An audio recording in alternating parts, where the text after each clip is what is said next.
This episode is brought to you by Accenture. When your advertising operations fall out of sync, everything else follows. Spotify and Accenture are working together to reinvent the rhythm of ad sales, using automation, analytics, and smarter workflows to simplify campaign delivery and access better data across the business. The result? Less time spent on operations, more time connecting brands with the moments and fandoms that matter most. Learn more at accenture.com/Spotify. The great Joseph Tacopina. So, Jojo, welcome back to the program. I want to start with E. Jean Carroll. And you did a great job representing President Trump, more than once, actually, twice, but specifically in the E. Jean Carroll trial with Judge Kaplan, and that jury really wanted you to lose and Trump be a rapist the rest of his life. But you won. So you can say anything you want about President Trump, but you can't call him a rapist unless you want to spend $15 million like George Stephanopoulos. Exactly right. Exactly. Right. Exactly. So then there was a civil case, too, and I guess the jury said that he was going to pay her $90 million, $88 million, whatever it is. So he lost the appeal yesterday, and he has to pay $5 million. To me, that's still a win. I'd rather pay 5 than 88. But is that it? Is this over, or is there more legal stuff ahead? Well, I think there's still some open issues that the appellate lawyers are still going to deal with regarding that second verdict. That was a crazy, ridiculous case. Alina Hoppe tried that case, and the jury awarded $83 million to E. Jean Carroll when the plaintiff asked for 24. I've never seen that in my life before. That just goes to show you the level of disdain and lack of ability to get a fair trial President Trump has in New York City. In the history of American jurisprudence, I don't think there's been a case where someone said, ladies and gentlemen of the jury, award my client $24 million, which is ridiculous. And the jury said, no, we're not awarding your client $24 million. We're going to give $83 million. I mean, that's what happened in Alina's trial. That is insane. And is that was that part of the reason why? Because that is so insane, and that's a great job, Joseph, pointing that out. Is that partly why Trump probably thought it's going to go away completely? Yeah, I think so. Well, there's that, and the fact that he didn't get a fair trial in either trial, even though we won the rape allegation, which was all they played for. I mean, E. Jean Carroll said rape 52 times in her direct testimony. The summation was rape. And they lost. A New York jury who clearly did not like President Trump were the judge who was itching to make sure the verdict did not go in his favor. Okay. They still couldn't find him liable for rape. And because you just have to be able to look in a mirror once in a while, even if you're a juror. And there was no way that could have happened. So I think he thought it was going to go away in total because both cases were ridiculous. I mean, imagine being accused of a sexual assault or rape 27, 28, or 29 years ago. We don't know the date. We don't know the year. We don't know the month. We don't know the season even. Okay, so we can't check our calendars. I couldn't check the president's calendars where he was. Was there an alibi? Was there not? Right. It was the most ridiculous allegation. And it only became an allegation, of course, when he became the president of the United States. So, I guess it was forgotten for 2 decades. But anyway, that case is over. And look, it didn't lay a glove on him, clearly.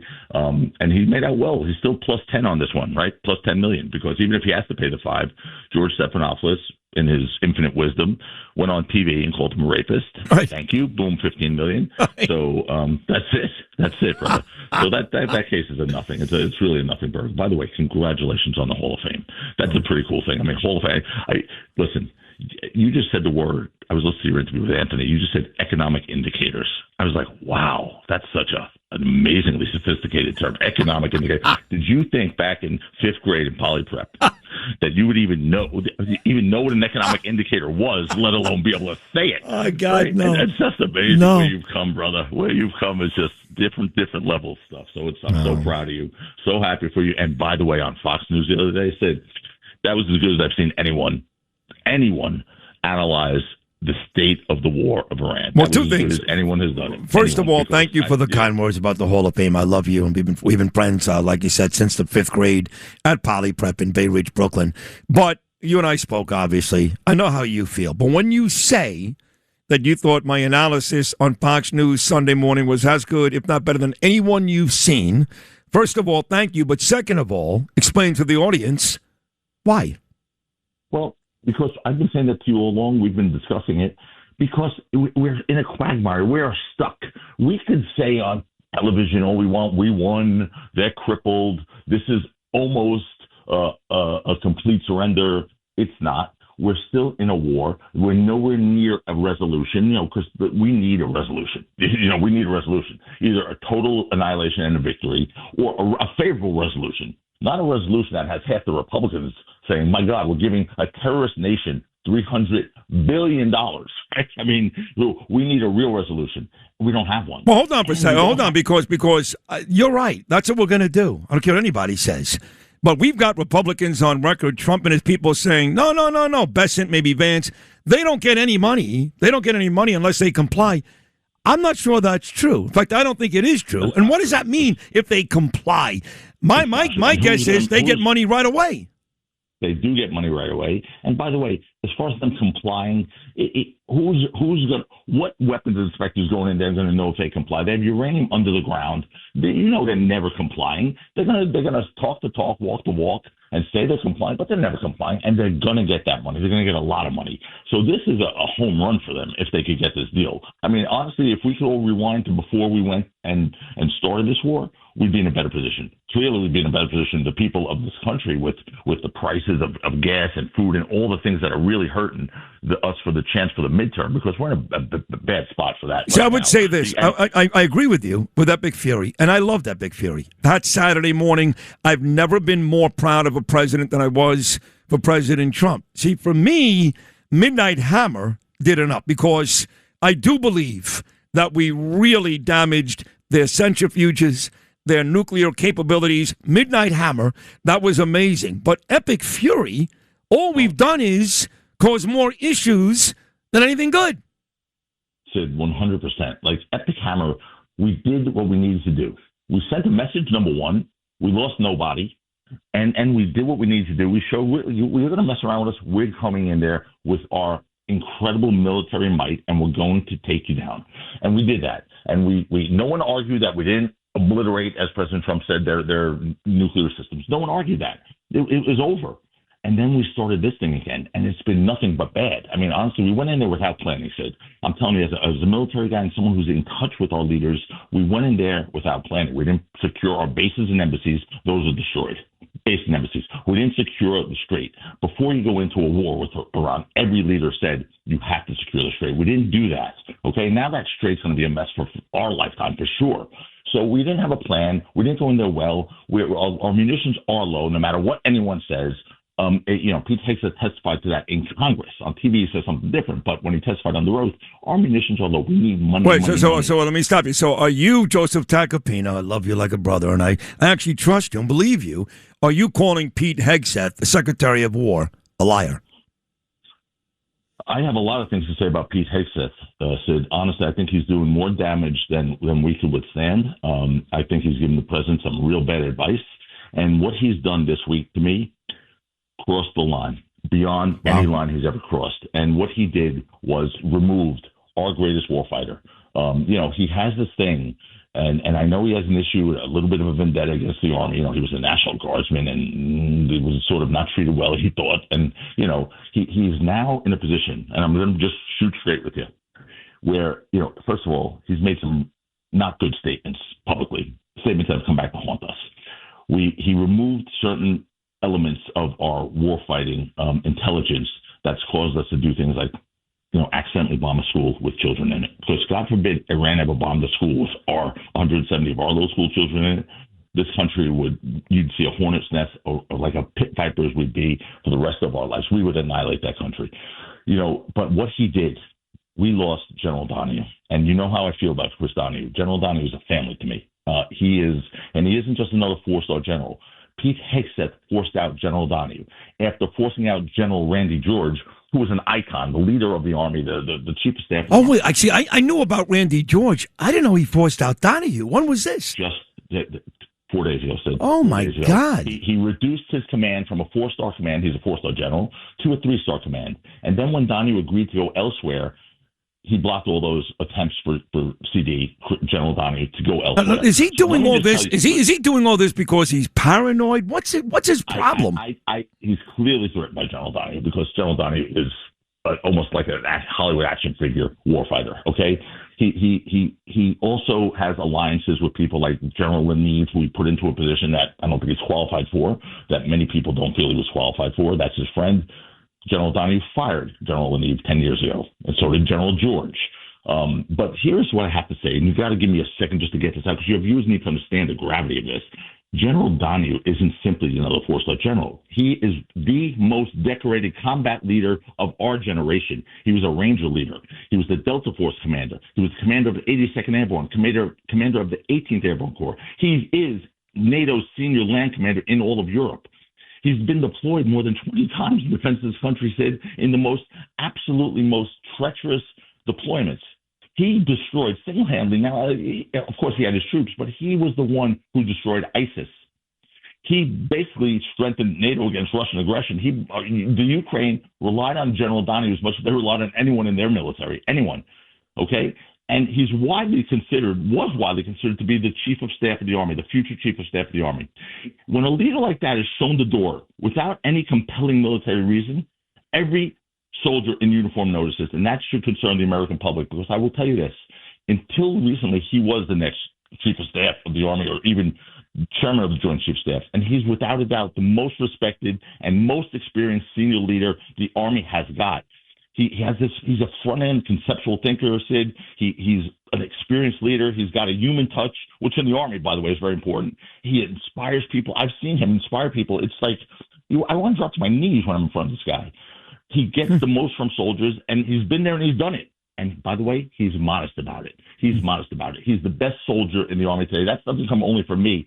Every retired general who's been, in the last 2 days, been going crazy, has said he's the best soldier in the Army today. His reputation is as great as has been reported. And you know the two groups that are the most happy right now?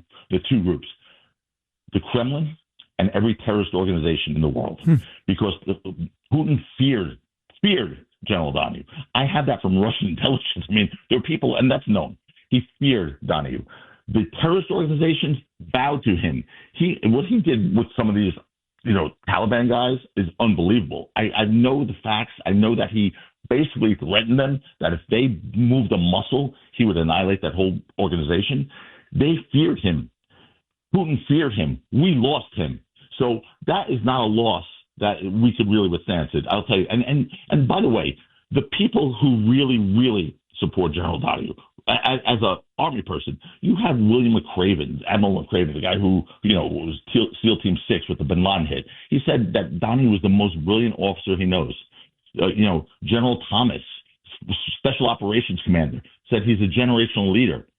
Okay, General Cavalli, these are the best generals we've had, says General Donahue is almost like a comic book hero, without a doubt the most experienced warfighter we have in the U.S. Army. And now he is gone.